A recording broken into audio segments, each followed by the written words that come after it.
siya, anak. Bitawan mo. Dahil sa naging problema ng kanilang pamilya kay Calixta, tumating ang araw na ikinatatakot kong mangyari. Nakikinig ka ba, Alfred?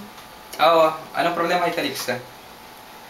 Hindi siya kasi sa lalaking yun. Pinalaki siya ni Mama, tinuloy na namin kapamilya. Hindi ko lubos maisip na magagawa niya yun. Hindi mo siya masisisi, hindi mo alam kalagayan niya. Ha? Ano ibig mo sabihin? Na okay lang sa'yo yung ginawa niya? Hindi naman. Ibig sabihin ko, hindi siya ganun kasama. Bakit hindi? Parang sasalita ngayon na isang immoral na tao. Saan mo ba nakuha yung ganyang idea? Ang akin lang naman, lang mas ginagawa ni Calixta. Kaysa naman sumama siya sa isang lalaki hindi naman niya mahal. Magsama sa isang bubong na nagmamahalan, yun ba? Sinaktan niya kami. Sinaktan niya si Mama. Ay nako, problema sa'yo, Erica. Ano? Bakit ikaw nagagalit ngayon? Hindi na kita maintindihan, Alfred eh.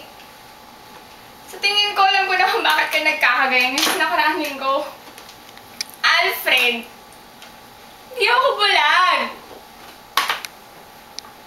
Hindi ako bingi! At hindi ako tanga para hindi mo naman ang lahat!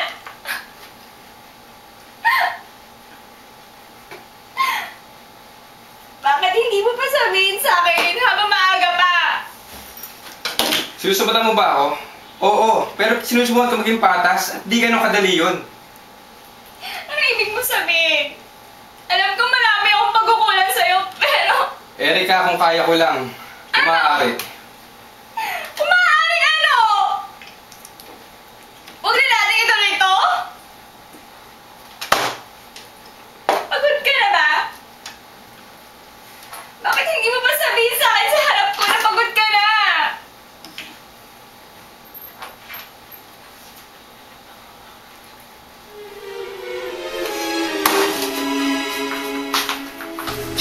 Mabigat ang gabing iyon. Ngunit dahil na rin sa pagmamahal ko kay Erica, itinuloy namin ang kasal. Sa katunayan, ay walang naging problema sa aming pagsasama. Ginawa kong lahat ng aking makakaya para makapagtrabaho ng maayos at maging mabuting asawa. Hindi rin naman nagkulang si Erica sa pagdadama sa akin ng taos-puso niyang pagmamahal. Ngunit may mga gabing naiisip ko pa rin ang nakalipas na panahon. Paano nga kaya kung hindi natuloy ang kasal?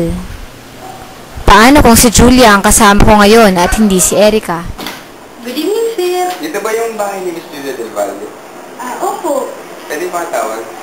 Sige po, sir. Salamat. Wait lang po. Ate!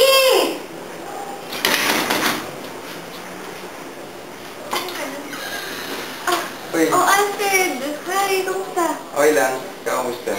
Okay lang din. Gusto mo pumasok? Hindi, para sa rin ako. Dumala ako. Okay. Kamukha mo Siyempre. Sige, wala nyo rin ako. Sige, mukhang na nagbabalagi kayo. Ingat.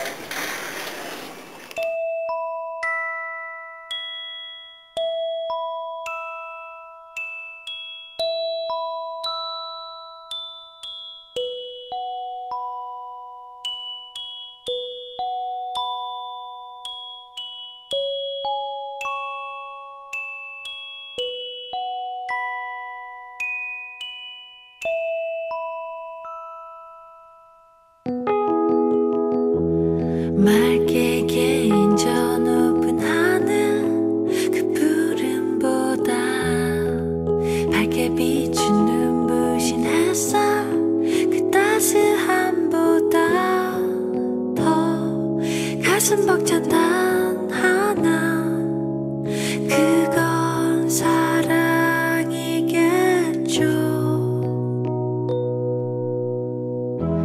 활짝 피어오른 저 꽃은 그 향기보다 촉촉하게 적시는 봄빛 그 달콤함보다 더 감미로운 단 하나 이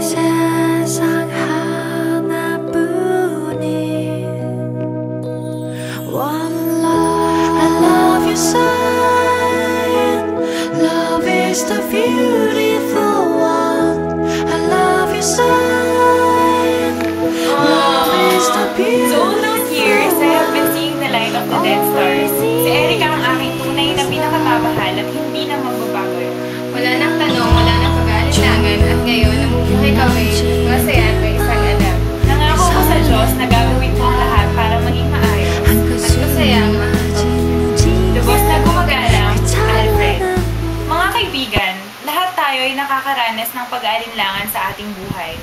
Minsan, hindi natin napapansin na nasa tabi na natin, kapiling na natin ang taong magpapasaya sa atin sa habang buhay. Minsan ay natatakpan lang sila ng mga ulap. Kaya siguro tayo binibigyan ng Diyos ng mga pagsubok para paghawi ng mga ulap at makita natin ang liwanag. Magandang umaga po sa inyo lahat.